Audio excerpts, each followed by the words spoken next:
اور انفارمیشن آ جاتی ہے کہ عمران خان کے ہیں. انہوں نے قانون بنایا ہے کہ وہ عدالت میں ایڈمیسیبل نہیں ہے, وہ ایڈمٹ ہی نہیں کر سکتے عدالت میں, انہوں نے قانون بنا دیا ہے.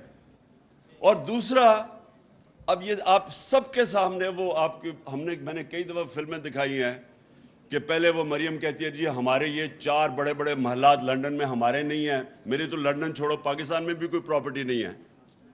اور اس کے بعد جب وہ پینما میں انکشاف ہو جاتا ہے تو 4 سال کے بعد وہی کہتا ہے اس کا بھائی کہ الحمدللہ یہ ہمارے بھی ہیں اور یہ مریم ان کی مالکہ ہے. اب یہ سوال یہ ہے کہ وہ ایڈمٹ کر گیا کہ, اور وہ نواز شریف نے اسمبلی میں ایڈمٹ کیا کہ ہمارے ہیں. تو جب آپ کے ہیں تو بتائیں پیسہ آیا کدھر سے؟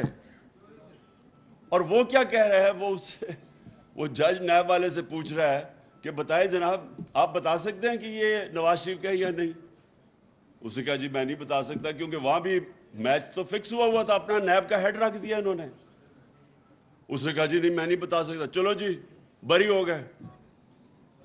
یعنی دنیا میں ایسا مذاق ہوتا ہے کہ ہر پبلک آفس ہولڈر کے لیے ساری دنیا میں قانون ہے. میں اگر پبلک آفس ہولڈر ہوں اور میرے اثاثے میری آمدنی سے زیادہ ہیں تو میری ذمہ داری ہے بتاؤ کہ پیسہ کدھر سے آیا ہے. میں تو پبلک آفس ہولڈر نہیں تھا جب میں کرکٹ کھیلتا تھا, آج سے 35-36 سال پہلے جب میں نے لنڈن میں اپنا فلیٹ لیا تو میں تو پبلک آفس ہولڈر نہیں تھا. میں تو پاکستان کا ٹیکس ریزیڈنٹ نہیں تھا کیونکہ 6 مہینے میں ادھر کرکٹ کھیلتا تھا, 6 مہینے ٹور کرتا تھا دنیا میں. اس کے باوجود عدالت نے میرے سے جو سوال پوچھا کہ کدھر سے وہ پیسہ آیا, کدھر سے آمدنی, 40 سال پرانے کانٹریکٹ میں نے دکھائے ان کو کہ کدھر سے میرے سے پیسہ آیا, میں نے لنڈن, اور وہ فلیٹ بیچ کے پاکستان پیسہ لے کے آیا. یعنی تو میں اس لیے آپ کو کہہ رہا ہوں کہ اگر ایک کرکٹر اپنی ساری source of income money trail دے سکتا ہے تو جو 3 دفعہ ملک کا پرائم منسٹر ہے وہ کیسے نہیں دے سکتا؟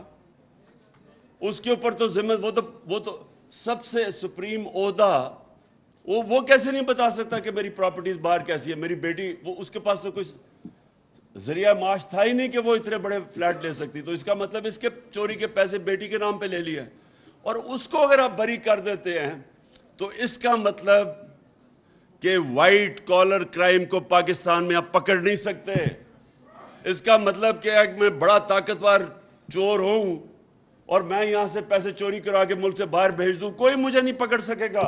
انہوں نے قانون ہی بدل دیا ہے, انہوں نے لائسنس دے دیا ملک کو ڈاکہ مارنے کا, اور صرف اب چھوٹا چور پکڑا جائے گا, بڑا ڈاکو نہیں پکڑا جائے گا جو انہوں نے قانون بنائے. اس لیے میں یہ ساری اپنی قوم کو کہہ رہا ہوں کہ آپ تیار ہوں کہ دیکھیں اس سے بڑی ناانصافی کسی بنانا ریپبلکس میں نہیں ہے, غریب ملکوں میں ایسی ناانصافی نہیں ہے. کسی غریب ملک بھی 10 دفعہ سوچتے ہیں کہ اتنا شرمناک قانون ہم نہیں بنا سکتے کہ اب چوری کو اجازت دے دو, طاقتور کی چوری کو اجازت دے دو. اس لیے میں کال دے رہا ہوں اپنی قوم کو کہ یہ آپ نے, اگر آپ, وہ اللہ کا فرمان ہے, جہاد ہے ظلم کے سامنے کھڑا ہونا اور ناانصافی کے. وہ حضرت علی رضی اللہ تعالیٰ کا قول ہے کہ کفر کا نظام چل جائے گا لیکن ناانصافی کا نظام نہیں چل سکتا, یہ نظام نہیں چل سکتا. تو میں اب آپ کو اچھا, اور سارے آپ یونینز کو میں صرف یہ کہنا چاہتا ہوں کہ دیکھیں اگر ملک میں روزگار ہوگا تو یونینز کے پاس بارگننگ پاور ہوگی نا. اگر بے روزگاری ہوگی جو یہاں بڑھتی جا رہی ہے, اب جب گروتھ ریٹ نیچے گر رہی ہے تو اس کا مطلب بے روزگاری بڑھتی جا رہی ہے. تو جب بے روزگاری اور بھوک ہوگی تو آپ کا تو سارا انفارمل سیکٹر میں آپ کا ورکر چلا جائے گا, وہ تو جو پیسے دے گا وہ اس کو لینے کے لیے تیار ہو جائے گا. تھوڑی اگر 25,000 منیمم ویج ہے تو وہ تو 10,000 پہ بھی کام کرے گا بھوکا آدمی. اس لیے اگر یہ معاشی اس بحران بڑھتا جائے گا تو اب سب افیکٹ ہیں اور مہنگائی بڑھتی جائے گی. اب اس مہنگائی کے اندر مجھے بتائیں, جو بجلی